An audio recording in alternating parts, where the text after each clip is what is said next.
All right, welcome to the Game Theory Podcast. For those who didn't tune into the news and reviews earlier, we did some news and we did some reviews, so that's a thing.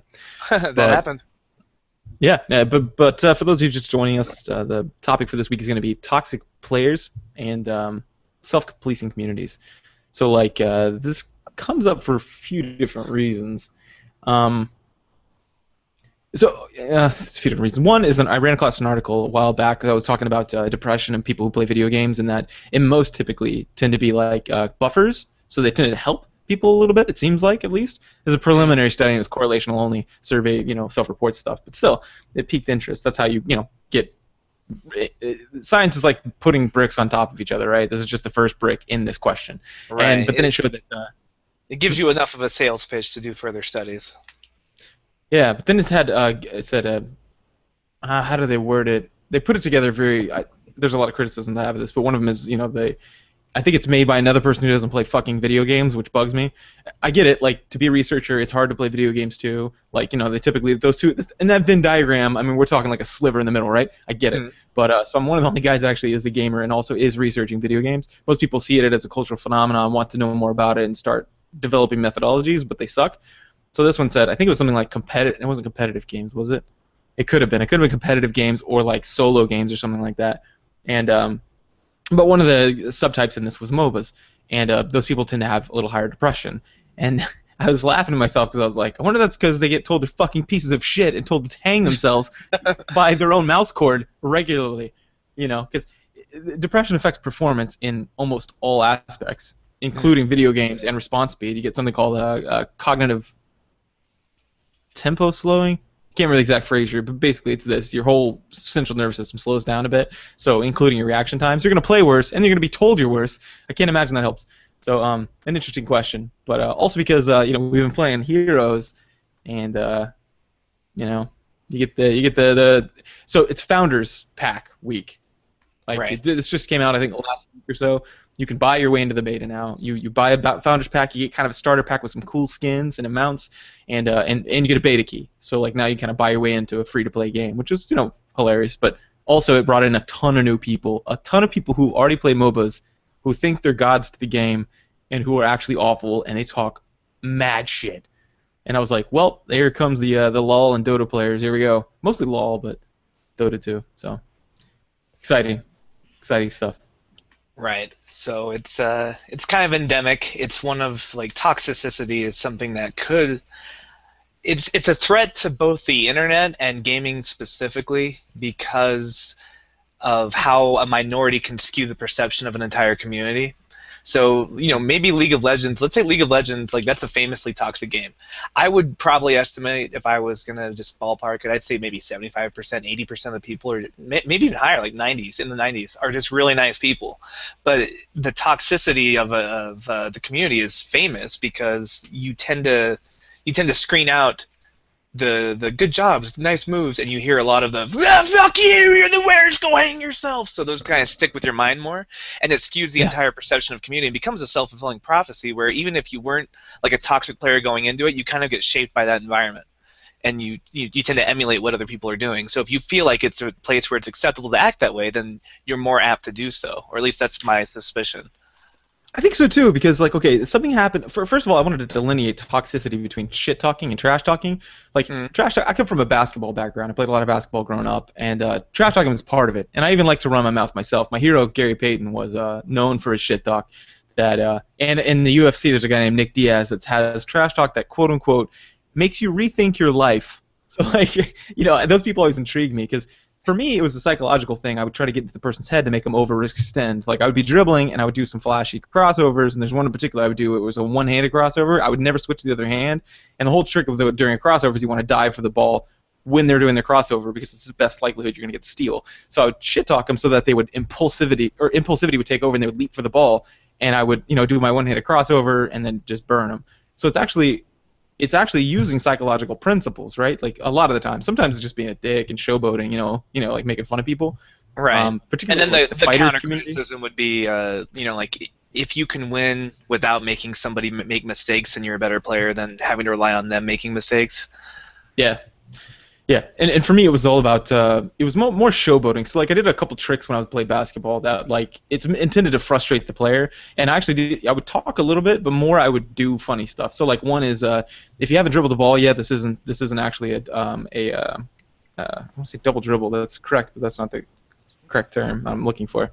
Walking. Anyway, traveling. It's not a traveling violation. You can put the basketball in the back of your jersey, like a lump in your back, and then when you put your hand forward in the person's like face, kind of, and they try to get it on my face, your defender. Put the ball, shove it up into your jersey, and then stand up with both hands and show them, like because it's stuck in your back like a backwards pregnant block, and then like what? And then you can smack the ball from the side, and it'll swing around and drop right in front of you, and you can dribble past people. I would do stuff like that, or like dribble down, put it between my legs, and like throw both hands up like I was doing a layup, make them jump, and then I would throw the ball up. I would just fuck with people because it frustrates them, and you know the crowd likes it. But I think I'll use it as a psychological principle. But you're right. Like I don't think as I moved on, like that culture, like basketball culture, it's very very normal to trash talk. But and in the fighter community, it's very normal to trash talk, and it's like kind of like celebrated a little bit. But depending on which fighter game you're playing. But toxicity, I think, is pretty much talking about shit talking, but meaning it, because shit talk is usually just showboating. You're fucking with them. You know, you're saying stuff like, "Come on, come get you some. Get this ball. Come on, you want it." You know, like or whatever. Like or oh, you dove. You're too bad. You're too bad. I broke your ankles. Stuff like that. Like you just talk crap, but you don't mean it. It's actually like kind of a you just because the other person will go, all right, you know, and it's a game. It's a game you play back and forth. But with toxicity, it's like shit talking, but you mean it. And you do it, I think, delineated. I would delineate it further by saying you're doing it to your own teammates. Yeah, that's the delineation I was going to point out, is that you're not doing it to the other team. You're doing it to your own allies, which makes it, if the theory that being angry makes you play worse, you're actually hurting yourself by making you're destroying team cohesion, basically. So it's counterproductive, whereas trash talking can actually help you win. Yeah, that's a good point. And there's a certain playfulness to trash talking. Like I think the people that listen who are in the fighter community might back me up on this. Me being a basketball background and I used to think I was good at fighters, and I realized I suck. But it's playful, it's funny, it's fun, it's expected. Afterwards, you all high five. You may get a little frustrated in the middle, but you realize that's part of the game. It's kind of like in poker when you bluff. Like that could be considered like bad manner, but really it's just part of the game, and you're like, oh, okay. And if you get stuck by it, you feel stupid, but I feel like it's kind of part of the thing, and I actually defend it, whereas I hear other people don't. But this, I would never defend toxicity. Like, I've gotten frustrated, and I've said some bad shit to people before, but I always regret it. I'm always like, oh, that was stupid. I shouldn't have done that. They were really bad, but, they don't deserve to rethink their life or whatever. I never say anything really bad like that. I'm like, dude, you're really bad, man. You've got to come to team fights. And if they say something like "shut up, baddie," then I'm like, that's when I lose it. I'm like, me? I was trying to be nice. Look at the stat line, bro. Your hero damage is 9K, 23 minutes in.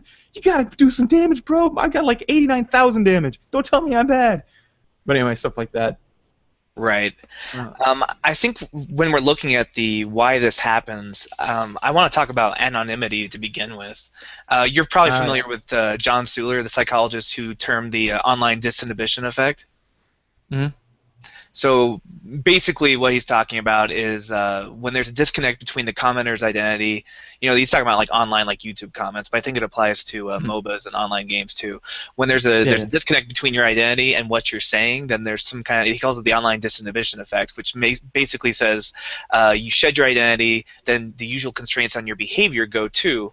So, nobody knows who you are, your race, your gender, even your species. You might be like a sentient parrot just pecking on the keyboard, but suddenly like these societal constraints on like proper behavior disappear, and you can just say whatever you want. And I think on top of that, like he doesn't talk about this, but I would further theorize that not only do you not have the normal constraints on behavior, but you have a harder time conceptualizing of the person on the other side of the screen as a human too, because they're just like a little person on a game to you. So it kind of compounds the problem when it comes to team games like League of Legends or Heroes of the Storm. Yeah, and I mean, there's simple research to show that like even like sunglasses or like helmets can make someone more likely to pull the trigger or to persecute someone. Or there's a lot of different studies masks. That's been done. Masks, yeah. So sunglasses, masks, anything that hides the face. We have more tendency to do that. We also have more of a tendency when we wear more concealing clothing to be more extreme whenever we're punishing people. So I think you're absolutely right. I think that's bidirectional. It's both you being anonymous and them being anonymous. Because I think if you were anonymous and you could see, like, this would actually be a cool. Maybe I should make this my dissertation. I write this down. Have one where it's like a Google Hangout and, oh no, your camera broke on one of the conditions. I guess they're not going to be able to see you, but they're in the other room, and I guess, or not even another room. I'll say another building, so that there's no chance you'll see them. And I'll be like, I guess your camera broke, man, but here you go, play this competitive game together. Versus like both cameras on or both cameras off and one camera on. One camera. Yeah, or you can't see them, but they can see you, like different conditions like that. That'd be interesting. I know. Going back to like online comments, there was a communications professor out of Harvard. I think Arthur Santana. He did a study where just like looking at anonymous postings in newspapers about like immigration or some kind of like hot button issue, and he found that when they allowed anonymous postings, there was a huge difference, like 53% more uncivil posts than the 29% in the non-anonymous newspaper like comment section. So it's like a gigantic leap forward in incivility when they were able to be anonymous. That makes sense. I mean, you hear about Anon, like Anon's kind of like on the internet, it's like a placeholder for like 4chan, and 4chan it's like these free boards where like anybody can come, and unfortunately that means that people who've been banned other forms, this is their primary way of talking, so you get a lot of like denizens of the internet, but you can post anonymously and it just says Anon next to it, Anon. Yeah. And so like whenever you so like these we are anonymous. It's like the people wearing the Guy Fawkes masks now and stuff. Mm-hmm. Those people were well. The idea is that they came from 4chan because anonymity like would protect you from everything, and you see all kinds of crazy shit on 4chan. So I don't even go there anymore. I went there like for a while in college. They have found that anonymity can increase creative thinking and provides like greater satisfaction in like risk-taking activities. So there are benefits, I think. There's a study out of where Enal Blau and Avner Caspi, they found that like face-to-face interactions, they give you like better satisfaction because you're like connecting with people, but anonymity increased participation in risk-taking like activities. So like something that's more risky, you're more likely to do it when you're anonymous. Huh? Do they have an example of what kind of risk-taking they're talking about? Yeah, hold on, I'll pull up the study. Let's see. It's interesting. Oh, it's behind a paywall. You'll have to look it up on your college account. But look up Enal Blau. It's called Studying Invisibility, Media Naturalness, and Learning. And it's like looking between two environments of audio-written conferencing versus face-to-face instruction. So like whether you're working with somebody at a table or you're doing like an email correspondence or something. Oh, that's cool, huh? I didn't know that. I didn't know about them. That it had like some kind of protective benefits like that. But I guess that makes sense. I mean, if you don't have to tie your name to it. But I mean, we've been talking about this as Big Man Behind the Monitor since we were young, because we had we used to play like MUD. It's called Multi-User Dungeon. It's like a text-based kind of RPG. Mm-hmm. And you get these people who are like keyboard warriors, we call them now, but we call it Big Man Behind the Monitor because like there was a guy we knew in real life that whenever he played this MUD, he had balls of fucking steel, man. He would just tell you what for. But in real life, he was a big fat pudgy dude, and he was like just he was like I don't know, he was nice, but because he had to be, because he would get his ass kicked otherwise. So I was like, oh, you're a big fucking man behind the monitor, buddy, and now you're talking shit to me. Like, I know where you live, bro. Like, I can come over there and knock the shit out of you if I want to. Why are you talking to me like this? I'm not a subhuman. And, like, back then, nobody knew about people acting like dickheads on the internet. So I was shocked by it. And you see it, too, like, even, like, when we're in groups, like, we're all on a call, right? So we all know we're real people. We're playing, but whoever is like has the misfortune to be not one of our friends in real life, who's not in the group and not in the call, but they're on the team, they will inevitably get the worst treatment from like us if we start losing. And it could be their fault. It usually is, right? Because and it's almost a self-fulfilling prophecy, because if you're not in on the group conference call, you're not going to know what to do half the time, because you're not hearing the like go this way, go do that, go do that. You're not getting the directions. But no matter what it is, whether they're bad or not, like they tend to get just flayed alive, whereas like if it was one of us making a mistake, it wouldn't have happened. Yeah, and there's it's the truth. I think part of that is anonymity. Like if somebody was like, if you had to join a voice call every time, and not a voice call, a video call, and you like, and it had like their like Blizzard's trying to deal with this with real IDs, and and tying it to something outside. And so now they're trying to get the idea that like, and actually there are forums that are trying to do this where they tie it to like a Google account or like a Facebook account or something or a Twitter account. Twitter I think would be less effective, but to decrease people being dickheads. But I don't know. Although, you know, we have to be careful too, because giving out real information, like you heard about, and I don't know how well sourced this is, but a story broke last week about a Chinese 16-year-old murdering his roommate over a League of Legends game. That sounds vaguely familiar. Did you talk about that with me, or? No, it was popping up in my news feed, and I'm very skeptical of all things that try and like connect a video game to a murder, and all things about weird things happening in China, because usually what happens online is they'll pick up something from some Chinese blog or some Chinese satire site, and they'll be like, oh, this is probably real, and they won't source check it, and then they'll just release it because no one's going to check because it's China, and we'll just believe it because it's like, oh yeah, they're weird over there, it's China. So I don't know if this even happened, but that could, like, the giving out people's real IDs could present security risks if that's something that could happen. Yeah, that's my concern about it, is that you know, you get very real people, like really good people. This happens all the time on the internet, and they get trolled by people, and then like death threats and shit like that. But I agree. I don't. There used to be this idea of de-individuation, and you know, Jamie Madigan, he runs that Psychology of Games site. He came on, and he talked about it. He actually weighed on it very heavily. But I think that's because this isn't his field, like social psychology. He's a IO guy, but that's actually been kind of shit on a little bit recently in the literature. People don't really believe that much anymore. They don't think de-individuation in and of itself is as important as the context of what's going on. Like, it's had to do with like mob mentality of like, you know, where there's kind of a tipping point in a mob where like everybody's cool, and then fuck it, let's do this, and then everybody joins in, or not everybody, it's a large percentage.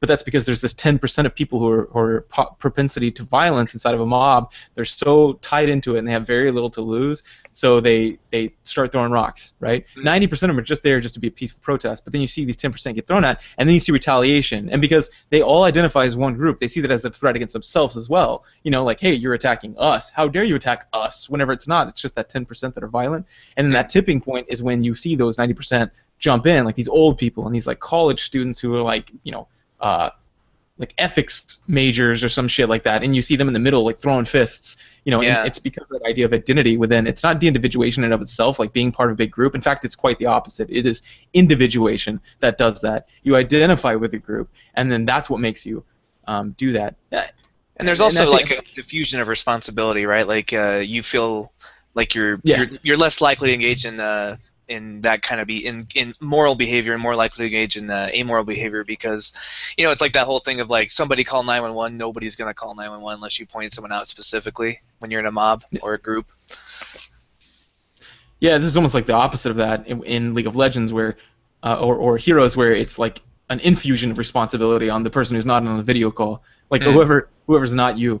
I think like there's a certain self-correction that happens in one-on-one games. Like if I play a fighter against you, like let's say we play the Brawl Fighter Super Smash Brothers, and we play that, and it's just me and you, and we're fighting back and forth. I lose 6 times in a row. I can't be like, what the fuck, baddie? No, I feel bad, and all I can do is just go, fuck, this sucks. Or I can be like, oh, maybe it's the game, or my character sucks. You know, you want to blame something, but eventually you can be like, okay, well, I'll play random, and you can play whoever you want. And I'm like, okay, I'll play Ike, and you play fucking Mr. Game & Watch. And you wreck me, and I'm like, God damn it. Like, after a while, you have your idea tested. Did you hear about the 3 Jesuses, by the way? This idea. The 3 Jesuses? Yeah. No. Okay, so there was this is back when psychology was completely unethical. There's a psychologist who was trying to treat these 3 schizophrenic patients. The idea goes like this. There's 3 people who thought they were the Mother Mary of Jesus, right? 3 ladies. And they were in a psych ward. Well, they happened to be in the same psych ward, so during lunch one time they'd talk, and one of them say, you know, I'm Mary. And then they say, oh, that's interesting, I'm Mary. You know, well, no, I'm Mary. And they were delusional, you know. And then over time she says, what's your name again? She says, I'm Mary. And she goes, oh, well, then I must be the Mother of Mary. And like it was the self-correction of a delusion, which is incredibly important for psychology. It was like, wait, what? They were given counter evidence, and they did that. Like, and at the time they thought delusions were a content disorder, but it's not. It's a process disorder. So the content is irrelevant. You could squash it 1,000 times, and they'll find something else. It's like GAD. It's a process disorder. GAD is generalized anxiety disorder. Mhm. So warriors, warrior warts, to a clinical level. It's not a content, so it doesn't matter if you. In fact, one of the questions I always ask in the interview is, so if I could wave a magic wand for you and take away everything you're currently worried about, your finances, you've got busted for, a little bit of weed, you got busted for this, and you're worried about your transition to college. If I could take all that away, do you think you're the kind of person that would be happy, or would you find something else to worry about?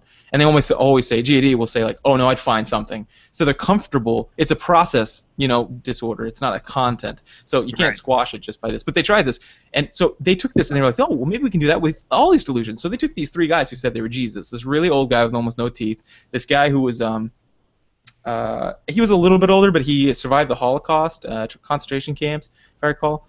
And then the 3rd guy was a young guy who had just had schizophrenic symptoms come up, so like in his early 20s, right? Or I think he'd had it for a while, so maybe mid-20s, but the onset's around there for males. They all sat him together, and he said, all right, we're going to have him talk, and we're going to have him hash this out. And, of course, things don't go well, and it gets kind of violent. And but the idea is that, like, the idea was that conflicting evidence, like, okay, you're Jesus? No, I'm Jesus. Like, that should have, like, cleared it up. Right. But I think just like here, it's not a content problem. It's not about the person you're playing with. It's the process that you're playing with, right? Right. It's almost like a classic example of fundamental attribution error, right? Like, Yeah. if it can be any, like, in a game where it's just you versus me, like, you'll eventually run out of things to be like, okay, I guess maybe it is me. But if it's a game where it's 5 versus 5, there's like an unlimited combination of things that cannot be you, and therefore you're going to go to them first because you have this kind of like, well, partly you feel less accountable for your words, so you can fall back on these mental shortcuts and kind of heuristic, like, processes that are going to make you make the wrong decisions because it's easier than blaming yourself. And part of it's just because we don't like to we like to win on our own merits and fail on someone else's, like, advantages. Yeah. Exactly. Yeah, we internalize our successes and we externalize other people's successes, and inversely, we externalize our failures and we internalize other people's failures. So that means, like, that for those who haven't heard us talk about this before, that just means, like, when I succeed, like in graduate school, I'm like, yes, I got an A on that test or whatever. I got 100% on that neuro test. Nailed it. I'm awesome. Right. But if someone else got 100, yeah, and if someone else got 100 and I got an 89, I'd be like, well, I'm a married man. I don't have the kind of time to fucking study like that. They're just lucky because they fucking have tons of time to study or whatever. It's not an internal thing about them that makes them awesome. And then vice versa, like, if I fail the test, I'm like, well, that test was impossible. It's an external thing. It has nothing to do with me. And if someone else fails it, I'm likely to be like, oh, they should have studied harder. They're the kind of person that can't cut it in graduate school, right? Like, that would be my propensity. I wouldn't really do that because once you learn about it, you can start learning. It's easier to stop yourself, or it's easier to catch yourself when you do it. Like, you'll still fall into it, but then you're like, wait, no, that's not the way it works. Yeah, but you're right. Although yeah, like it occurs to me that maybe we should give an example of what we're talking about with toxicity, because I know not all of our listeners are even gamers or, like, in MOBAs or play Heroes of the Storm. So maybe maybe just describe a scenario where it happens so people know what we're talking about. Just a random scenario? Yeah, just like even a hypothetical one. Oh, okay. I thought you were talking about that. You just sent me a replay of. Oh yeah, no, it happens. I've seen it happen, like, even since I started playing Heroes of the Storm. I've seen it happen too many times to count. So, let's just make up a random one. Like, let's say we're all on a team and we're playing and it's a pretty close match. Let's say we're even winning at first, and then we start to lose. What happens? Well, that's when people. Okay, so you get this bad feeling, this negative affect, right? This feeling of poorness, and this is part of a lot of psychological disorders in general. Is you play a game and then play a game. you something bad happens in life, and then some people go, oh well, no big deal, and they're sort of resilient. Other people are like, what happened? What could I have done differently? And then they kind of dig, right? And unfortunately, sometimes when that's combined with magical thinking, you get things like OCD. But here, let's talk specifically about this example. Here, you get a bad feeling, and you're like, God, I mean, you die. Like, let's say you die, especially when your teammates are sitting around or something. You're like, God damn it! And then one of the first things you do, because it's a process disorder, or not disorder, process problem, not a content problem, has nothing to do with the game state itself. It's the fact that, like, you do what? You look towards the people who may not have been in the fight, or you hit tab and see who the worst player is, and then you nail on them. And what's worse is, I think it's it's a self-perpetuating model, because the next game you start identifying those people at the start, because I've noticed people start talking shit a little bit already at the beginning. They say things like, oh man, this Kerrigan's fucking worthless, and I'm like, oh well, okay, well we'll win. And if you win, it's like, man, we carried her so hard, and if you lose, you're like, it's fucking her fault. So one of the problems with this, so yeah, before we analyze it any further, so what happens is you immediately start not only pointing fingers at the other person, but then you start like typing just horrible things, like like just uninstall the game and then step in front of traffic. You're the worst person ever. You should put a bullet between your eyes. Just like any combination of like things you would never say to somebody in real life. I've seen them pop up on these kinds of games before. Yeah, definitely. And the funny thing is over time, it's like you sort of you boil it down. It's almost like when you reduce a sauce, in cooking, like you get to the fundamentals right away. So like they don't even water it down anymore. They're not even like, hey dude, you got to join team fights. They're just like, go fucking kill yourself, uninstall, and never have babies. And you're like, wow. Yeah, like out of nowhere, and you're like, wow. Yeah. The time to correct their behavior was 10 minutes ago when you should have said, hey, you should try and join us in team fights.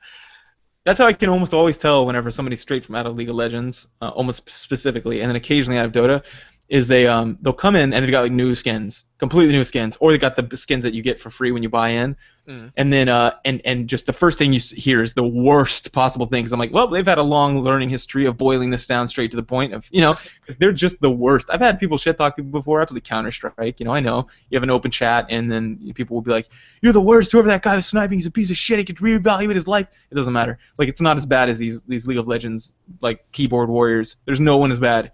It's so bad. But and the problem with it too is there's no self-correction mechanism, right? Like like you said, if we lose, it's that person's fault, and if we win, it's because we carried that person. So there's no way to disprove it, right? Yeah. Yeah, and yeah, it's a process problem. It's not even content. It doesn't matter who you're playing with. They start blaming. Like this happened to me in a game where we're playing and we start losing. And it was unfortunate. We were getting our shit stomped in. Like it wasn't even like a short loss. It was like we're getting fucking handed to us. Like 1 versus 2 or 2 versus 1. You go in, he kills both of us. We're hating our lives. It's like that. We're getting our shit stomped in, and then all of a sudden, someone on my team was like, "This," because I was in a 3-man, I think, or a 4-man, and they're like, "This fucking Tychus is awful." Tychus is one of the characters, that does damage, and I was like, what? Remember, this is a process problem, not a content problem. So I was like, I tested that. I was like, is that true? So I hit tab. I look. The guy's got top scores and everything, and he's way better than us. And I was like, actually, he's not, dude. He's really, really good. I think it's either the other team is so amazing that we can't beat him, or it's us this time, because this guy's rocking it, and you just blamed him. So it's a process problem. But. Yeah, and I think a lot of the toxicity too comes from the impersonality of text, right? Like you can't read emotion into text, so you're going to automatically assume the worst usually, especially if you're in a frame of mind where you're already frustrated because you're losing. So like let's say we're losing, right? Like we just lost a team fight, and then I look and I see maybe they have a Kerrigan or some kind of character wandering around doing her own thing, and if I type like, "Hey Kerrigan, can you try and join us in team fights in the future because."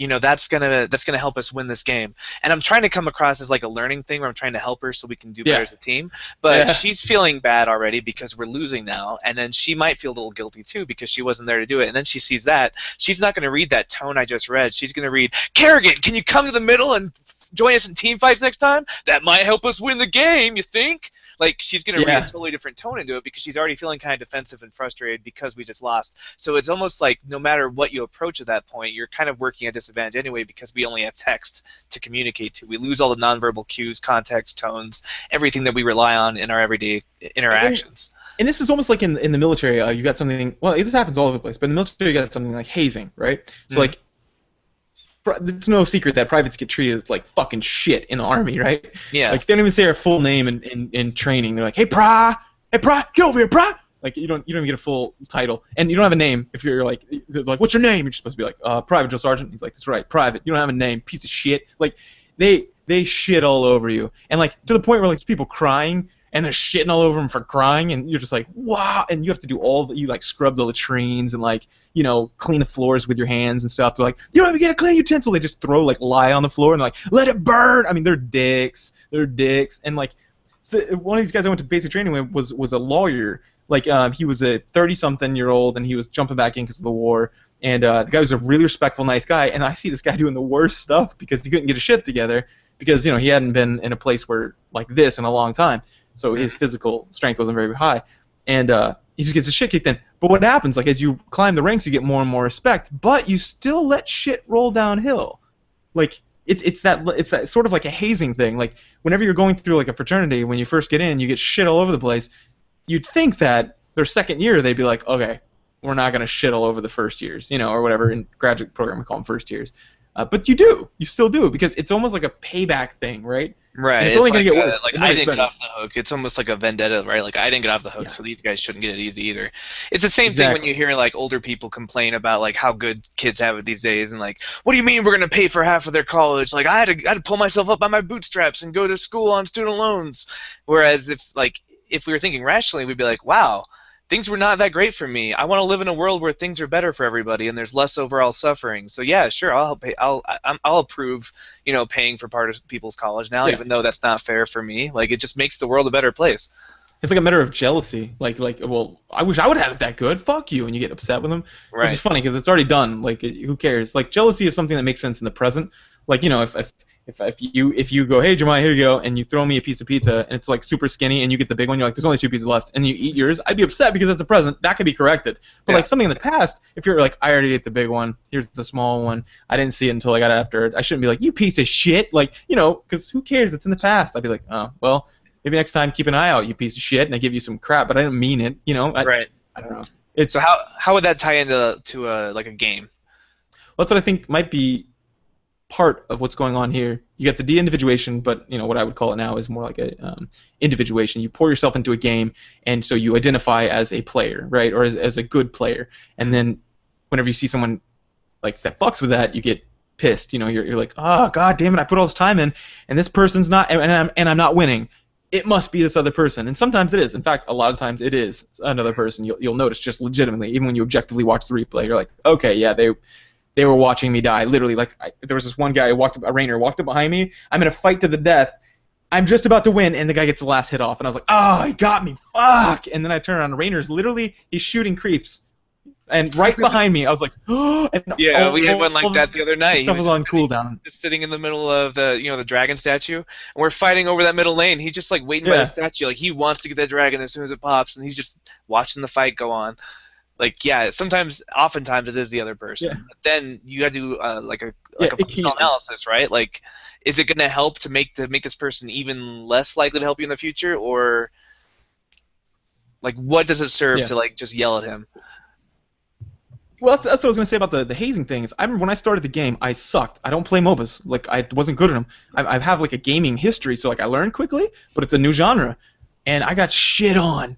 I got shit on so bad. Like, people were like, the fuck is this solo guy? And they're like, oh, hey, next time you want to look at your goddamn mini-map? And I'm like, oh, man, I'm really sorry, guys. And they're like, go fucking kill yourself. Go fucking kill yourself. And I was like, well, I'm probably not going to kill myself, but I do want to get better at the game. Could you tell me what I could do differently? And then eventually, most of the time they wouldn't say anything. They're like, yeah, eat shit and die. And I'm like, okay, that's also a mortality thing. Do you think something I could do in the game? And they don't say anything. Sometimes they would, though. And when they would, I would learn from that.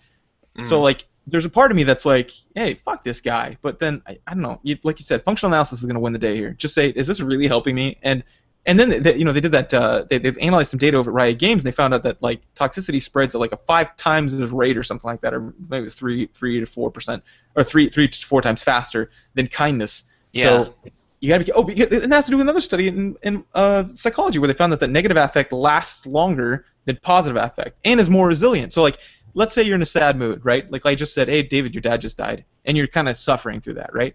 And then I say, look at that face, look how sad he is. And then I say, but, well, that's a bad example because it's not the same magnitude. So let's say I say, David, you missed rent, and you got to pay an extra $30, and you're like, fuck, man, there goes my amiibo. And then I'm like, yeah. But good news is we just got a free Korean food or something like that, something of equal value. We found that like the negative affect has more resiliency. You're like, yeah, but still, fuck, I gotta pay $30. We perseverate over the negative because we have a negative cognitive bias. Negative cognition bias would be another way to say it, but the true term is negative cognitive bias. And so we found that's more resilient. And when you're happy, it's more likely to be pulled by negative. So like if I would have done the reverse order, if I would have said like, "Hey, David, guess what? We get free Korean food." You're like, "Fuck yeah!" And I'm like, "Oh, but I got this letter here. It says, let's see, your rent's late. You owe $35." You are more likely to come down further than you would if you had started the other way around. So whenever people say bad news first, good news first, now you know which one to do for science. But this has But to you do with just that. save 15% on car insurance. Yeah, yeah. And in League of Legends, or in MOBAs, you get shit on by one person a lot of times. Sometimes it's two, three, rarely four. So there are people who are good people there. They're just not saying anything because, Right. they don't want to give you shit. It's like when you get a bad review. Like we've had like 2 bad reviews on our show, and those like impacted me way more than the 60 or 100 like positive, 5-star reviews we get. It's just that those stick with you longer. Yeah, that's I heard comedians talk about that. The C.K. Lewis talked about it. Who else? There's a couple people who talked about it. They would read all these reviews and they're like, oh wow, and then they'd read one that was like not very funny, left halfway through, and they'd be like, I've got to redo my whole routine, like just, Right. Just for that one guy. Yeah. So like I get it. I think I'm on a shitty little level. I've read reviews like you said, or people kind of criticize this, and I'm like, oh come on, like yeah, okay, so maybe I don't have an awesome radio voice or whatever, but I'm doing the best I can with what I got. And I get more hurt by it. But you're right, it weighs on you more. So like because you get shit on, then let's say you start getting better, but over time you still feel worse, so you're more likely to shit on someone else. Like when you're irritable or you're hungry or you're depressed, you're more likely you're not to yourself. be irritable to other people. Yeah, eat a Snickers. You're more likely to be irritable to other people, so pay it forward. Some shittiness. You're less likely to pay good stuff forward. Right. So we just need to. Well, I think what we need to do is this brings me to the self-policing community. I think we just need to be self-policing with this. Yeah, Like, yeah. Let's talk about how to solve the issue because there's 2 ways to go about it. Like the developer side, they'll try and do things like League of Legends has had their like karma system and they implement a lot of different studies trying to like fix it from their end. But I think it really does need to come from the community itself. So what do you mean by self-policing community? So there have been some people who have looked at this, at least in the literature. Not very many people in psychology have looked at this, but one did, and they looked at EVE Online. Shit, I should have looked at the study right before this podcast. I didn't. I was driving. I was on the road. Sat my butt in the chair. So I'm sorry for the disservice, listeners. But they looked at the EVE Online community and they have a self-policing method. And most of it is just it was supposedly derived by the community and enforced by the community. And so a lot of people look at them for oh, this is how you do it. But in the Army, I'll tell you how we did it. Well, I'll tell you how they did it. I never did this to my troops, but they would they say mass punishment for singular offense. Mass punishment's like their mantra. Everyone gets detention when one kid acts out. Yeah, and that works well. It's not good, but if as far as efficacy, it works well. It has a lot of side effects, but we would beat the fuck out of someone. Not literally beat them up. Rarely. I don't think that ever happened in my basics. Some basics it does. But mine, we never beat them up, but we just gave them shit. Like, let's say they were 5 minutes late. They're like, okay, so while he's late, while he's taking his fucking special time, we're going to have a little special time. Everybody in the push-up position. And you put into a push-up position, and you're just doing push-ups while that person's, trying to get their shit together because maybe they got out of bed late. And when that person gets back, not only does he feel bad, he's also going to get a lot of shit from all the other privates. So, that idea of, punishing everyone for one person's mistake is effective. But I don't think it's the best. Yeah, maybe how do you not. feel about that? It sounds like it's efficacious but not ethical. I have my innate sense of justice kind of sounds alarms on those kinds of things. You will be able to turn the mob against the person that will self-police, but I don't. It just feels gross to me. I don't like it. Mm-hmm. Yeah, because you start getting scapegoats and stuff too. That's what happened in our thing, and right now that's not the problem in MOBAs. We are policing our own. We're policing our own for a loss. Yeah, your full team gets punished by losing, and they push it on one person or two people. So that's not the modality we want to use in this scenario. Whereas in basic, you're stuck with each other 24/7. There's no, you have an individual, or you know who each other is, so you can't just literally stab someone or tell someone to kill themselves, and get away with it. So I think that's protective factors. I think that part of it, part of the way we can reduce toxicity is what I've seen in the past that helps is when you make a mistake. Like let's say it's my second day playing a MOBA, and I just rush in, I get too close to the tower, I die right at the beginning, give them a free kill. Mm-hmm. instead of waiting for the community to just destroy me, I'll type something like, "Ah, sorry guys, my first time playing this character. I'm really bad. That was a dumb mistake." And usually when you do that, like people they don't feel defensive. They don't feel the need to correct you anymore. And sometimes they'll be like, "Hey, it's cool, man. We all started somewhere." Like you get way more positive comments. Like it's like they're reminded that there's a person on their side who might not have had this game for very long, and it's they might remember themselves when they first got the game. Like there's more empathy in that case. Like I was playing a co-op game the other day, and it was just against computers. It was nothing serious, but the guy was like, "Oh, I just made a horrible mistake. I'm sorry, guys." He just apologized out of the blue, and then I was immediately like, my human impulse was to like, "Oh, it's okay, comfort him," because like he'd already put himself on this place. I'm like, "Hey, it's fine. Like we're just all learning. It's cool." And he's like, "Wow, this is a great community." And I'm like, "Yeah, we don't want it to become like League of Legends or something. We don't want it to turn into that." So it's almost like if you take the initiative after making the mistake, then there's less likelihood of that toxicity happening. It's like a proactive, like a prophylactic almost against the toxic pregnancy that might happen if you don't. Yeah, just fucking apologize. Like that's a business principle too. Like that we use. I run the assessment clinic, and like I'll apologize if I'm late on time. I just call them up and I'm like, "Hey guys, I'm sorry. I don't wait for them to call me." I say, the deadline was yesterday. We didn't get it there. I want to apologize because I was thinking about you. And it shows a consideration for the other person by apologizing. Otherwise, you're like, meh. You don't know if they fucking care or if they're trying to throw the game. You don't know anything, and people tend to assume bad things when they're in a bad state of mind because of transfer appropriate bias, like how your mind pulls up negative memories and negative assumptions whenever you're feeling bad. We know that happens.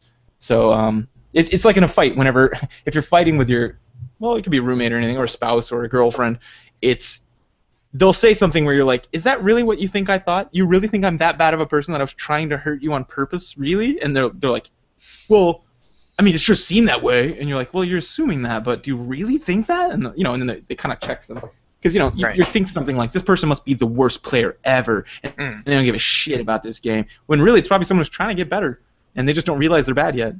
Right. So so that's gonna be rare. It's gonna be rare that somebody owns up and takes. Like publicly apologizes. So what else can we do to kind of foster a better community? Well, I think one of it is to carve a different identity. So I'll use two examples. One is like with my son. There's something called a secondary reinforcer. You remember me talking about this? Like what we use for secondary reinforcement? Okay. So maybe some of the listeners may already remember this. So I'll keep it short. The secondary reinforcer is basically like, for example, my dog. When I come home, I walk him. A lot of the times, most of the time, and I give him treats sometimes when he sees me, and to the point where he follows me everywhere I go in the house now, everywhere I go, because as a puppy, I kept giving him reinforcers that were only contingent upon him being present, or me being present, actually, not him being present, me being present.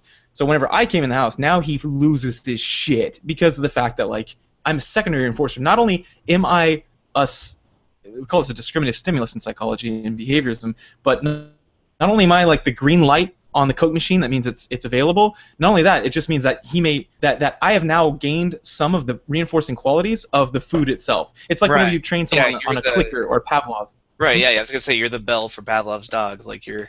Yeah. It's just a conditioned stimulus. I'm the conditioned stimulus. This has to do with just old school conditioning. It's real easy to follow. So.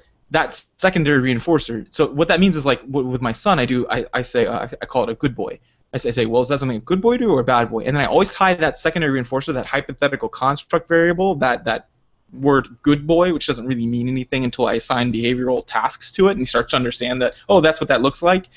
So I do that by like saying, oh, that's awesome. Like if he says, may I have that please? I go, whoa, that's you being such a good boy. I love good boys. Okay, well, you're a good boy, so I guess I'm going to let you have extra dessert today. You start reinforcing that secondary idea, right? That secondary variable, and soon enough people can understand that like that secondary reinforcer is actually has a series of sequelae underneath it that qualify it, basically. I guess that's getting too technical, but basically like a secondary reinforcer is that kind of abstract idea that's tied to those concrete ideas, and you start reinforcing that abstract idea. So I think here we could do that by saying, we're a different community. We're heroes, we're not League of Legends. So you use divergent and convergent stimuli. So I guess I'm getting too technical again, but basically you just reinforce that idea that we're a different community and we behave differently. It's like a labeling theory. So like when they came in, I heard some people start talking shit with this guy, and I was clearly carrying the team. I hate saying that term, but like you hit tab, and I was like, I had like triple the next hero damage. I had the most siege damage and the most heal or not healing XP contribution. Takedowns.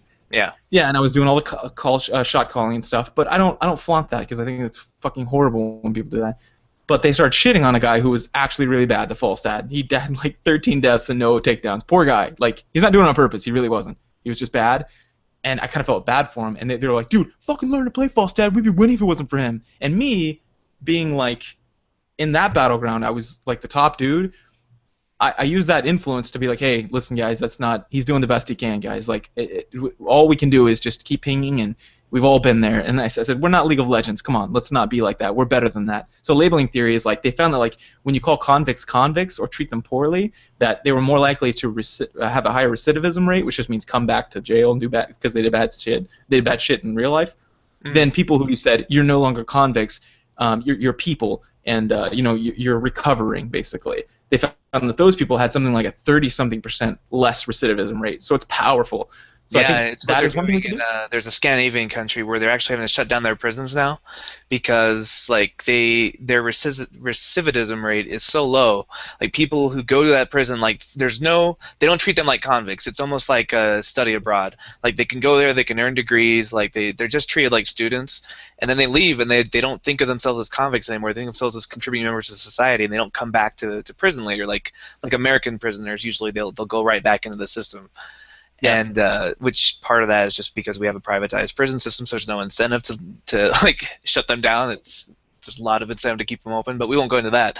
The point is, like, by simply reframing them instead of as criminals, they reframe them as like, Scandinavians. I forget what country they were in, but Swedish people will say they would leave the prison as not convicts or reformed criminals. They would left the prison as just people who studied something. Now they've got a useful trade. Yeah. That's totally it. So I think that could be happening. We could do that, first of all. Like, it's almost like a self-fulfilling prophecy. We start saying it is, like, we're a different community. We're better than that. And then, and I don't use better and worse almost ever unless I'm using this. Like, I'm trying to keep this abstract. And if you say better and worse, people will tie to that. And it's a powerful system, but it's only powerful if it's useful and helpful and good. Or not good, but helpful towards some desirable goal that I think everybody would. If it encourages pro-social behavior and makes the game a more pleasant environment, then it's useful. Yeah, we'll say better, and I rarely say that. I just say different. A different way of doing things. But I think that's one of them. And you get these self-policing communities. Like, I think that's incredible that EVE Online did that on themselves. Natural Selection 2 is another one where we did that. That was never explicitly lined out, and it wasn't even encouraged implicitly. It wasn't like we're a community of gamers. It never said that. But it took some talent to play that game. I think that, and it takes real good teamwork amongst 32 people, upwards of it could be 16 to 32. But that you really can't have a chink in the armor or you lose. I don't know, and I think that could help here. And I think self-policing communities. I think to do that, you don't want to use punishment. You want to use like reinforcers. So instead of like mass punishment for a singular idea, I think it could be like mass reinforcement for a singular thing. Well, hold on, let me think. Would that work? I don't think so, because that would be non-contingent. Yeah, that doesn't work. They've tried that in token economies. Never mind. So it couldn't be like a mass reinforcement. It could be like a. Damn, what would it be? It couldn't be variable. It could be a singular reinforcer but it's a variable ratio. You're using a lot of jargon right now, my friend. Sorry, no, I'm thinking to myself. I'm talking a lot. So basically, like this, like okay, if you act good, you're in the drawing for a candy bar. Okay. Right? Like kind of like a raffle system. So it's a variable kind of it's a variable. You don't know when it's going to hit, and you know who it's going to hit. But it's kind of like a lottery. People will pay over the course of their lifetime if they do a lottery. Let's say they win one time, they win like I don't know $100,000, but they pour $200,000 in over time. Like mathematically, it makes no sense to do a lottery, but some people do it anyway, and that shows like our psychological bias against there. So I'm thinking like if we use something like that, like we say, if you get a certain number of like upvotes, maybe like after a match. I don't know. What do you think about that? Like you could be in the drawing. Oh, from like a developer side of things. Yeah. So from the systemic side, developer.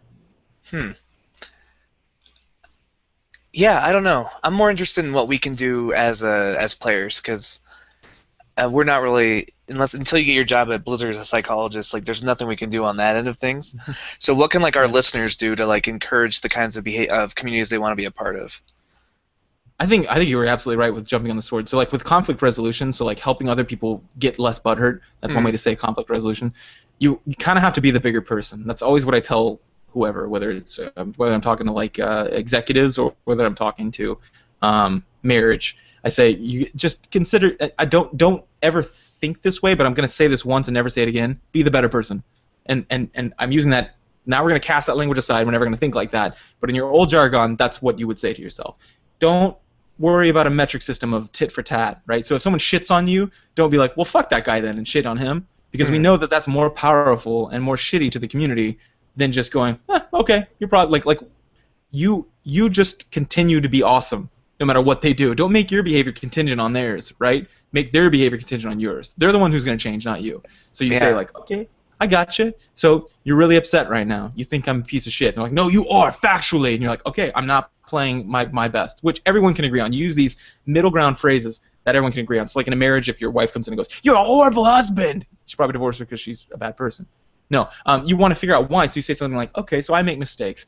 What have I done this time? You see, I said something that we can both agree on so we can move forward. Because otherwise, you perseverate over, you kind of get stuck on one thing, right?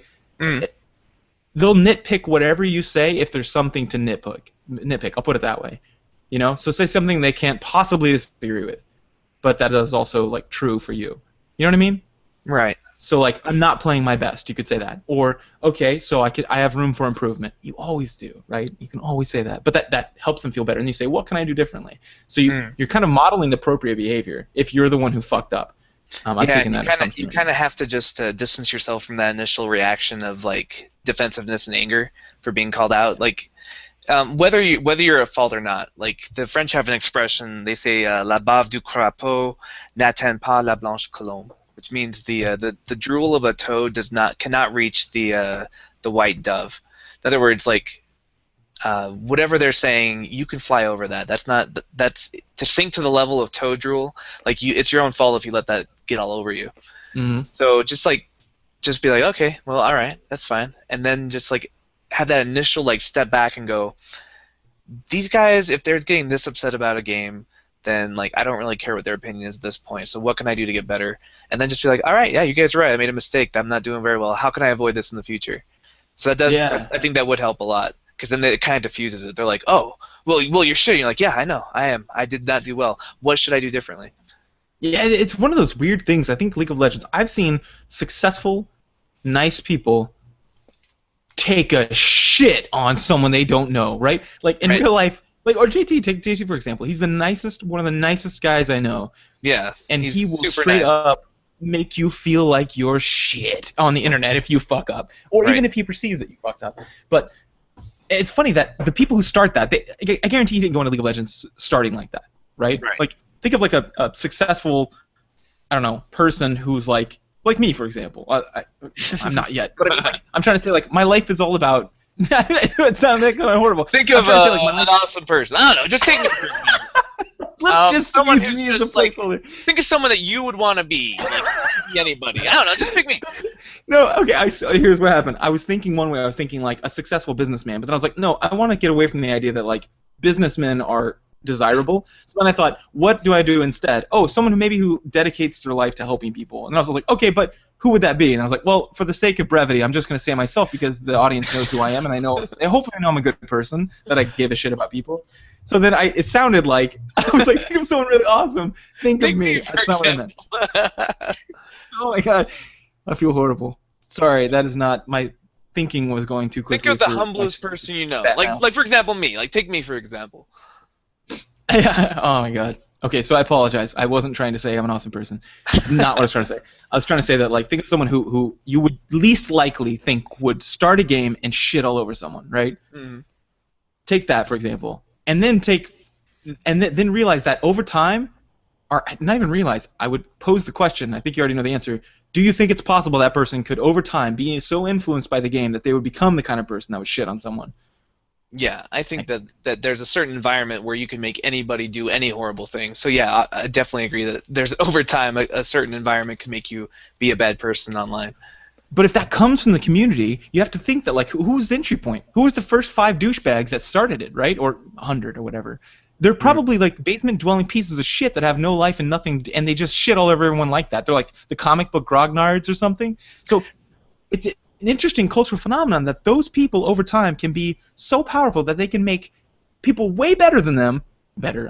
I said it again, but people that are way more adjusted socially than them act like them, and it's only because of our Right. negative cognitive bias. It's crazy. Yeah, we tend to sink to the lowest common denominator when it comes to social cues like that. That's crazy. I just had that realization. Yeah, it's nuts. Like it's like the few bad apples spoiling the barrel, right? Like it only takes There a you go. couple really terrible people to just bring everyone's overall level of contentment down. And Yeah. so I don't know if this is something that we can like me myself and I can change, or you or both of us together can change. But I think if we get enough people who can practice a couple principles, we can eventually change the overall environment. Like, for example, if we can get enough people aware of what fundamental attribution error is and be able to, like, oh, wait, maybe I should stop looking for other people to blame whenever something goes wrong, I think that would go a long way. I think if we have a lot of people willing to, Yeah. like, leap on the sword and say, hey, I'm sorry, I know I messed up there, I'll try not to do it again. What? Like, Yeah. There's almost like a cognitive restructuring that has to happen, like kind of looking at it from a different perspective. In other words, like like you a kind of have to reframing. see people. Yeah. Like let's say at the bar some idiot like pushes me because he's angry that I stepped on his toe. You don't look at that person like they you don't look at them like how dare you. Instead you're like, "Whoa, you have so little control over your behaviors that just fucking happened," right? That Mm, you can't even control like wow, that's really you kind of feel sorry for him at that point. So it helps you kind of I think be resilient because you're kind of like, "All right, dude." Because if you look at him kind of like a I don't know. I wouldn't say lesser species. That sounds horrible. But like you see him as like, oh, I remember being there.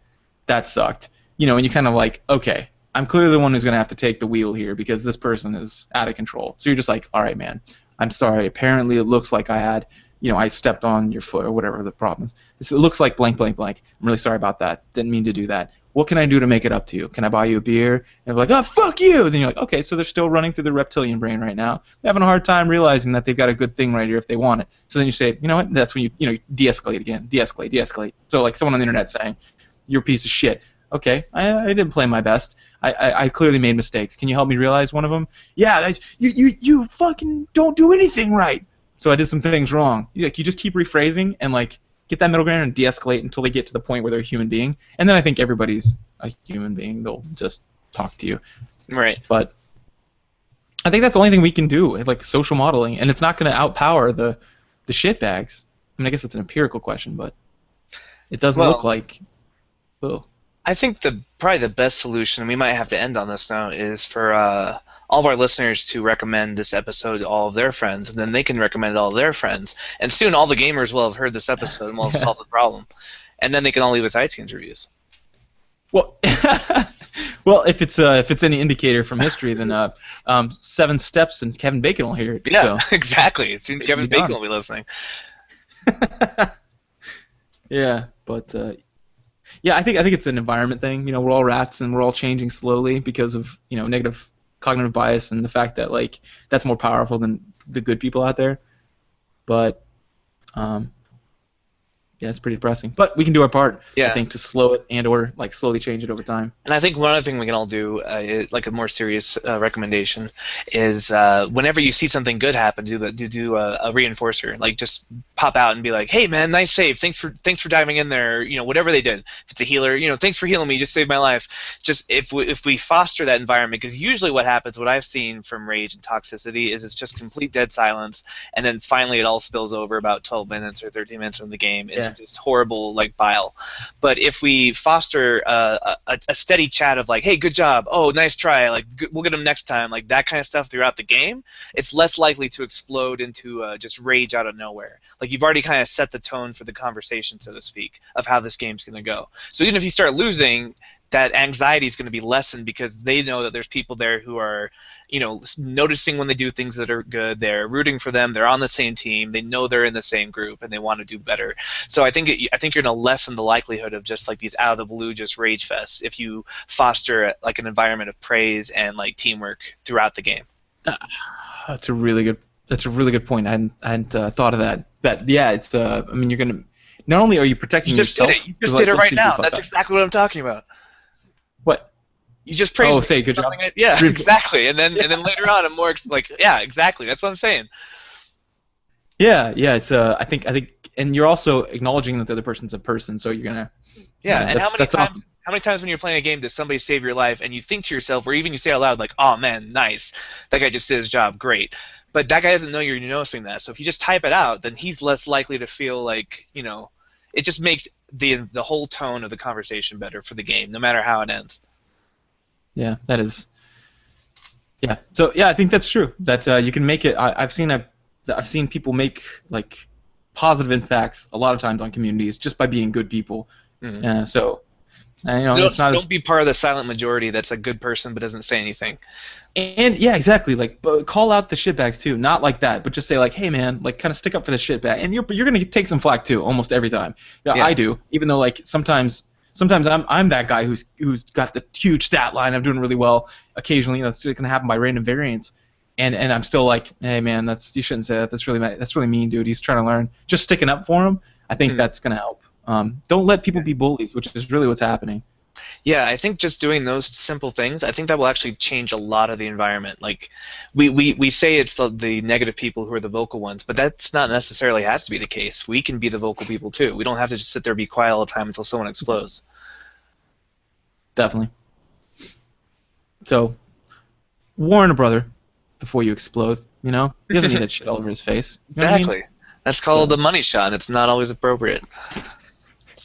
We can't stay out of the gutter. Anyway, okay, great. So with that, I think that's a great point to wrap up. I guess we can move on, if you want, to the feedback section. Sure, yeah. I tried to awkwardly transition us there 5 minutes ago, but it didn't stick, so let's do it now. Let's do it now. Or maybe we can awkwardly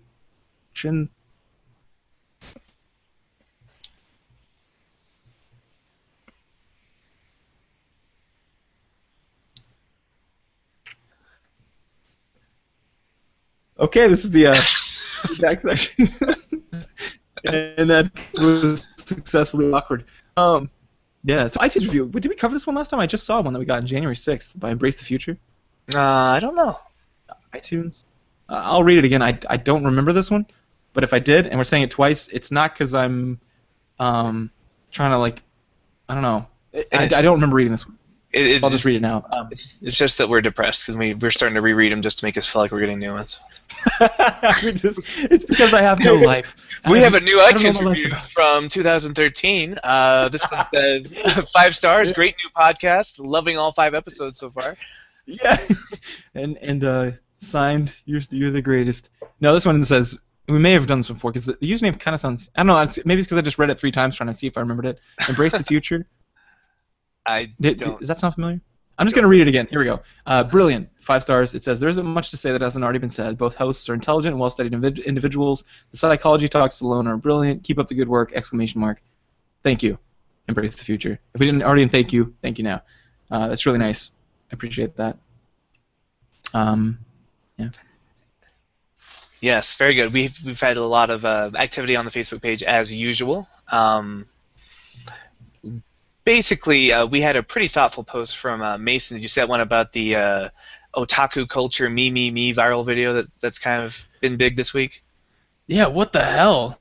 Yeah. Like, I hadn't seen that video when I watched it, and I was just going, what the fuck? But then when I watched the kind of explanation one, I was like, oh, that's pretty cool. But it's very not safe for work, guys. Yeah, don't watch it at work, but it's very, like, I could relate to it.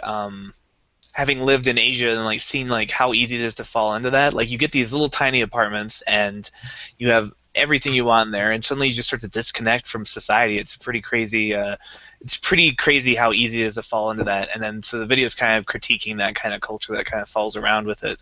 Like luckily I had friends that were like coworkers, and my girlfriend moved out to Korea, so I didn't actually get sucked into that. But I could have easily gone that way had things been different. So Hmm. like it was kind of an interesting. It's not at first like Mason says, like first you see and you're like, oh Japan, you're so weird, but it's actually a cautionary tale about the dangers of kind of disconnecting from face to face real life connections and just kind of retreating into your hobbies. Yeah, which gamers are like we're accused of doing that all the time, and we are, we do that sometimes.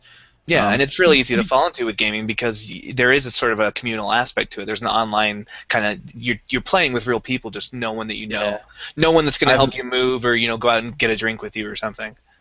I personally met a lot of people that's happened to, and I even had a guy who was he worked in our lab for a little bit, and we connected on that. Like he's like man, he's like 40 something, and he's going back to school now to study psychology because he found himself at a place where his wife was a quote unquote cheating whore.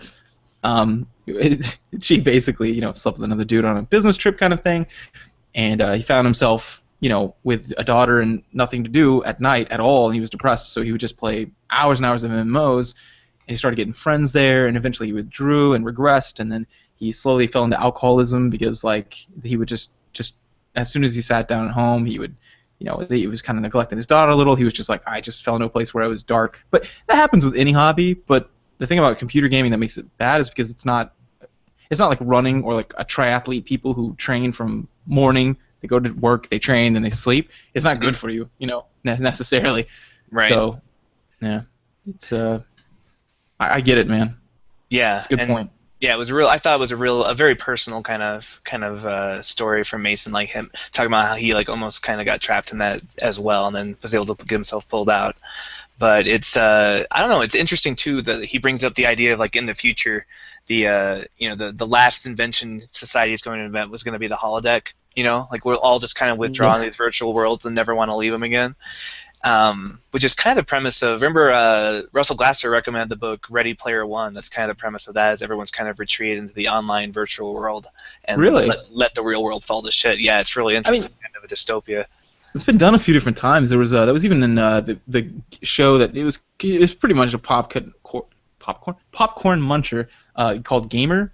It's got who's that? Gerard Butler. He's like the main guy, and like he's controlled literally by like this guy who's kind of on a Xbox Connect kind of thing, and it's like a real person instead of an avatar. But it wasn't a great movie. But that was the idea too, is that these people just kind of get sucked in these things. I mean, it was also in Wall-E. Remember that? The big Yeah, old fat yeah, people just yeah, sucked in there. exactly. It's like a recurring dystopian theme. There was a what's that real skinny guy, red hair? Uh, he's a film developer, and he's Woody Allen. Hmm. Woody Allen did something like that too. That there's this pleasure sleep machine you can get into, and it's kind of an old concept, but which makes it almost more surprising that I didn't recognize it in this first video when I watched it before I watched the what is the hell is this all about? Yeah. No, it was yeah, good post. Pretty interesting story, especially if you're familiar. Like it's very endemic in Japan and Japanese society. Like the otaku subculture is it's almost become like it's not the only reason for their declining birth rate, but it certainly isn't helping. Like just people are getting less and less interested in real life relationships, which I don't want to be like scare tactics because a lot of people are like, oh, video games, violence, they make people violent. Like, I don't think it's that, but there is a lot of things. There are a lot of things that are kind of crafted to make you think you have real connections when it's just real shallow, like the video explains.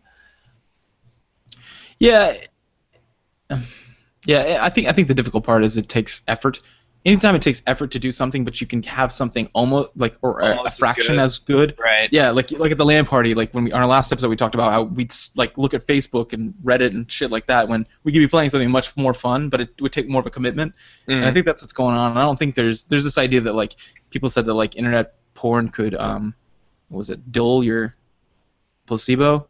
Libido. Sorry, libido. Sorry, I was thinking psychology. I was The trying to remember. libido effect. Always got to control the libido effect. I was trying to think of the actual study, and so of course my brain was thinking placebo. My fault. Your actual libido. Jesus, what is wrong with my face today? Um, and I disagree with that fundamentally because like that's like almost like hunger. Like it's hard to fuck with.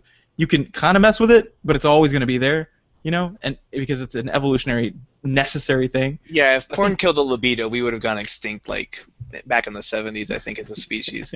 exactly. Yeah, I don't think it does. I think it's a substitute. for people, but I don't think it's ever gonna. It's the dollar menu, like it's easy and it's fast. Yeah, there you go. Yeah, I think that's my take on it, but I'm not an expert on that subject. We had Anyway. a nice comment from Patrick. He was commenting on our last episode about the LAN party, and he said that we should make an exception for Nintendo games. Nintendo seems to be the only people still interested in doing couch console. Smash Brothers, Mario Kart, everybody gathered around in the same room. That sort of LAN party communal feeling can be still found on like a Wii U. So if you are nostalgic for that, this is one more plug for me. Get a Wii U, have all your friends come over, your dorm mates or roommates or whatever. You can still have that feeling of playing in the same physical space with people around a game of Mario Kart or Smash Brothers or Mario Party, whatever you're playing. Yeah, that's a good point. That is kind of an exception. I can't believe we didn't think about that. You're the Nintendo fanboy, man. That should have been up on you. Well, yeah, we even played Smash Brothers at the LAN party we were talking about, so I'm surprised it didn't come up. You're not doing it right. You should have responded with, "No, fuck you. You're the noob." No. Yeah. I no longer feel defensive about anything you say. I've known you for too long and too well to be worried about things. You should, you piece of shit. I'm impervious to your insults. Damn it! My master plan's going down the toilet. Cool. Yeah, there's quite a bit of activity, actually, to be honest. I love it. I love having like the community and just people in general to be able to talk to these things about. There's so few people who think about video games like an actual worthwhile thing to talk about. I mean, I know. Have you ever tried to explain the concept of the show to people who don't listen to podcasts? And they're like, "Wait, what? You talk about video games for 2 hours?" We're like, "Yeah, kind of, but we go really deep on stupid things." I don't know. You just have to listen. It's good. I always get accused of overthinking things. Like, I could explain to you for 30 minutes why Gaston's the true hero of Beauty and the Beast, and at the end of it, like the last refuge people have at that point is just like, well, you put way too much thought into this. I can tell you think about this a lot. And I'm like, no, I think about everything a lot. I don't just sit around thinking about Beauty and the Beast. I think about things that are inconsequential a lot, and maybe that's because the things that are of consequence, like the economy or like geopolitical like landscapes, are just depressing because they're too real for me. So I like to overthink things that are harmless, maybe. Yeah, and it hasn't been done. Like, people don't take it seriously. I mean, I think there's a novelty to it.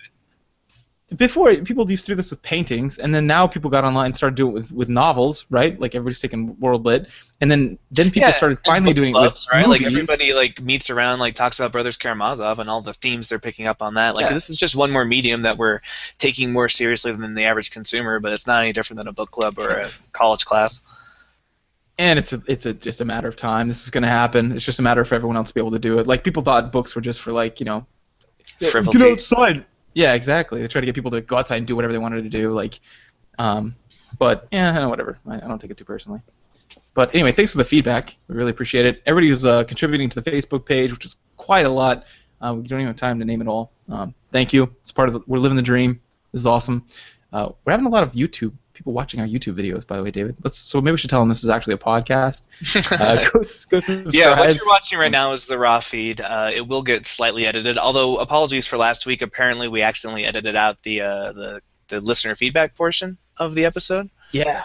And it's too bad because we had a nice conversation about fighting games and mind games in Street Fighter and such. So sorry about that. We enjoyed the conversation, and it's probably up on YouTube. So if you guys want to go and check that out, it's still there. Yeah, please do. But other than that, thanks for everyone for the feedback. So if you're a Twitter person, you can follow us at twitter.com/game3pod. We have new followers probably every day. I don't know what's going on recently, but because it was kind of stale there for a while. Also join the Facebook page where most of this activity is going on, which is facebook.com/groups/game3podcast. Yes, we will have a webpage coming up soon. We're putting the finishing touches on that, thanks to a listener who's been helping us out with those things, my brother, actually. And but yeah, you can also email us directly with questions at thegametheorypodcast@gmail.com. And please model some of that pro-social behavior. Don't be part of the silent majority. Go on iTunes, go on Stitcher, go on whatever you're listening to us on, and leave us a positive review. That helps us out so much. Yeah, definitely. Appreciate it. It helps us get visible, I guess. It has to do with their algorithms. I don't pretend to know anything about that, but I do know it helps like us move up the page so people see us more quickly. So really appreciate it. Yeah.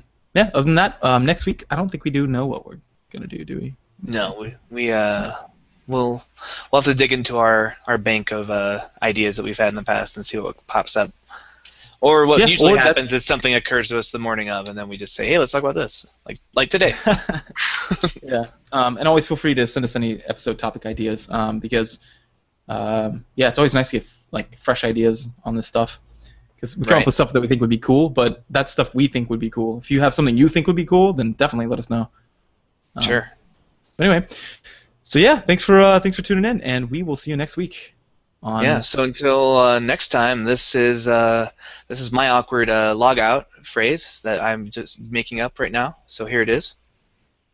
Great. And mine is